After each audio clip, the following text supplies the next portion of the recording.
So very often we hear from teams that when they pitch this concept to management, often they've even been running it for a brief period of time, is what we would call a guerrilla scrum, so without the knowledge of senior leadership. But at some point they need to have leadership buy-in into the process. And so they raise this concept of Scrum to them. And often leadership's immediate reaction is to push back and say, we can't do that here. The work we do is too complicated to fit into a sprint of less than 4 weeks.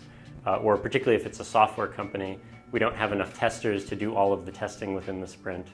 Just a couple of examples of the sort of common objections that we hear.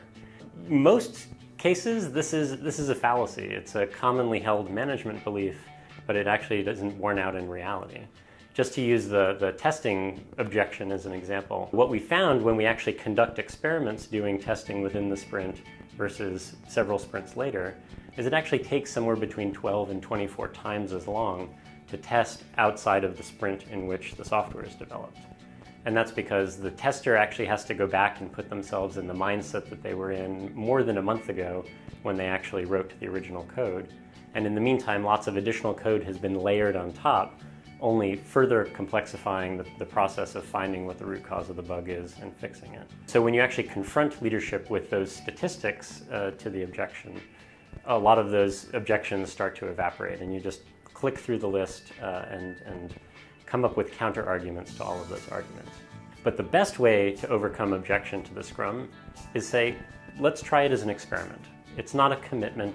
We're going to do it for a certain period of time, and we can actually measure the outcomes. And the beautiful thing about Scrum and measuring velocity is you can actually measure output. And so you can tell whether your output goes up or goes down based on the approach that you're using. One pilot team, a defined period of time, let's conduct a controlled experiment.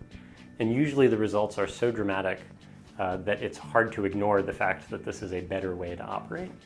And if you link that back specifically to the value proposition to leadership, you help make the mental connection in their mind between better operations at the team level and better business outcomes for the organization.